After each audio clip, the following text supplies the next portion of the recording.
सभी से बातें करते हुए अभी पता लगा कि आजकल कुंभ का माहौल है। कुंभ स्टार्ट हुआ है तो सोचा आज इसके बारे में चर्चा करते हैं।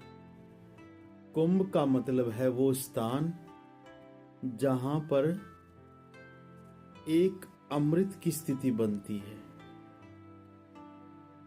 जहां कभी अमृत गिरा था।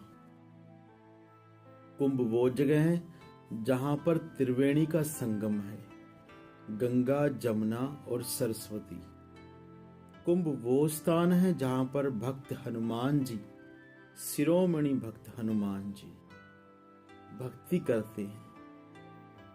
कुंभ वो स्थान है जहां पर लोग सोचते हैं, लोग कहते हैं, लोगों की धारणा है और ये पुराने टाइम से चला आ रहा है कि स्नान करने से, आचमन करने से हमें पापों से मुक्ति मिलती है और हमारे उद्धार की तरफ मार्ग अग्रसर होता है। कुंभ वो स्थान है जहां देवताओं का अमृत का जो प्रचार प्रसार जो आपस में था, उसकी कुछ बूंदें गिरी थी। इसको है नहीं है, क्या अवस्था है, कोई टाइम जोन ऐसा है, धरती, सूर्य और चंद्रमा का कोई त्रिकोण बनता है या कोई ऐसी ज्योमेट्री ऐसी बन जाती है जिसके कारण ये ऐसा होता है। वहां का माहौल पॉजिटिव रहता है। टोटल बात इतनी है कि हमें वहां पॉजिटिविटी मिलती है। स्नान से वैसे ही आदमी का अच्छा हो जाता है और पॉजिटिविटी बढ़ती है। इसलिए सभी संतों ने और महापुरुषों ने स्नान के लिए तो बोला ही है। और इसके बाद जो संतों का संग और ऊपर से वो ऐसा माहौल होता है पॉजिटिव, तो ध्यान भजन की अवस्था अगर भक्त है तो बनती ही है।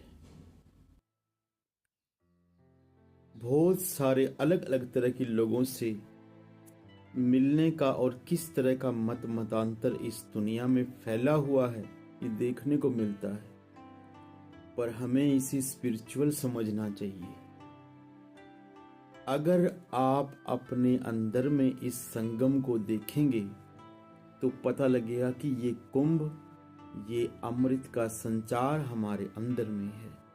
जिस अमृत को ढूंढने या पाने के लिए हमने वहां जाना है, वो हमारे अंदर है। गंगा हमारी ईड़ा को बोलते हैं, जमुना हमारी पिंगला को बोलते हैं और सरस्वती हमारी सुषमना को बोलते हैं। दोनों के मिलने के बाद जिस तीसरे पानी का अनुभव होता है, उसे सरस्वती या इनर में समझे कि उसे सुषमना कहते हैं और बोलते हैं उसका पानी बहुत ही निग्गा है, अच्छा महसूस कराने वाला है। तो ये सबको अनुभव है जो भक्त और संत लोग हैं, जो मार्ग के साधक हैं, कि सुषमना का अनुभव बहुत अच्छा है, बहुत बढ़िया है। अब बात हो गई संगम की। इसके बाद है कुंभ की, दैट मीन्स अमृत। तो अगर किसी का दाया और बाया, ईड़ा और पिंगला स्वर नहीं है, संयम नहीं है, कॉम्बिनेशन नहीं है, सुषमना सेटिंग में नहीं है और नहीं वो अपने आप को स्थित कर सकता, तो वो अमृत को प्राप्त कर ही नहीं सकता। उसके लिए सीधा सीधा संतों ने कहा है, रास्ता सहारग में है, जाना के आने के लिए। उस अमृत को प्राप्त करने के लिए आपको सहारग में जाना ही पड़ेगा और उसकी स्थिति बनानी ही पड़ेगी। इसके बहुत से साधन और विधि विधान दुनिया में प्रचलित है, लेकिन सीधा सीधा संगम और कुंभ का आज हम मतलब समझ रहे हैं कि इनर में जो हम इस चीज को प्राप्त करते हैं और उस अमृत को जो बरस रहा है शब्द रूप में, जो बरस रहा है कृपा रूप में, जो बरस रहा है उसके नूर के रूप में, उसको प्राप्त करते हैं।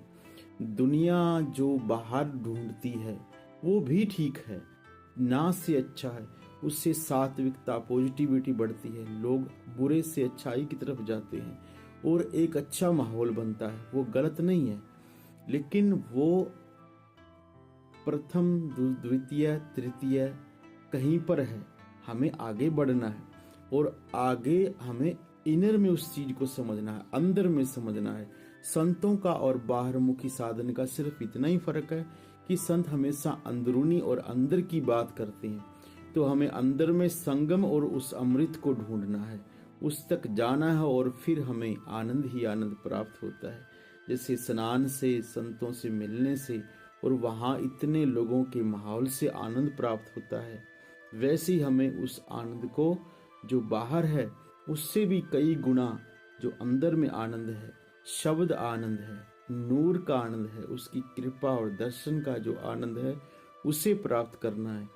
बिना उस संगम के हम के अगर बाहरी किसी कारण से अगर हमारा उद्धार हो सकता है तो ये संतों ने नहीं माना, संतों का मार्ग नहीं है। तो संतों का मार्ग अंदर और स्पिरिचुअल है। वो असल में तो किसी धर्म या पंथ की सच में होते ही नहीं है।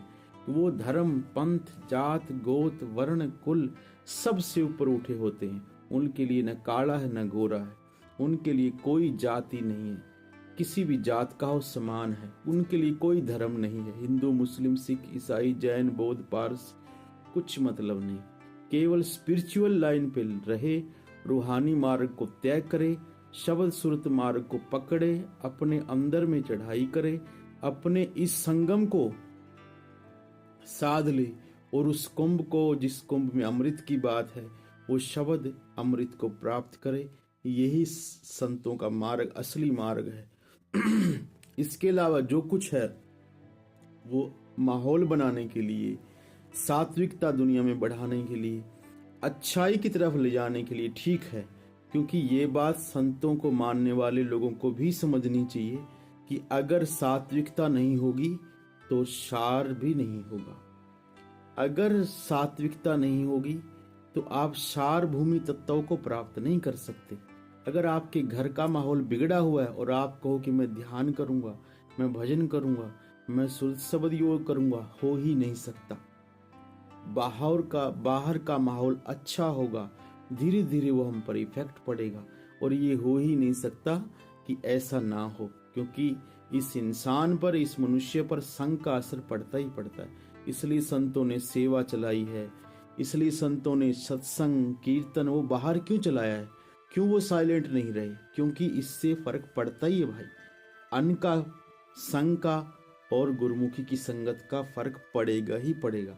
सो इसलिए भजन की तरफ ध्यान दो और अंदर के संगम को हमें करना है। जो बाहर भी संगम में जा रहे हैं उनको भी बहुत बधाई है, कुंभ में जाए उनको भी बधाई है, लेकिन जो नहीं जा सके सो अंदर में संगम करो, उस अमृत को प्राप्त करो, उस शब्द को प्राप्त करो, उस असली तत्व को प्राप्त करो।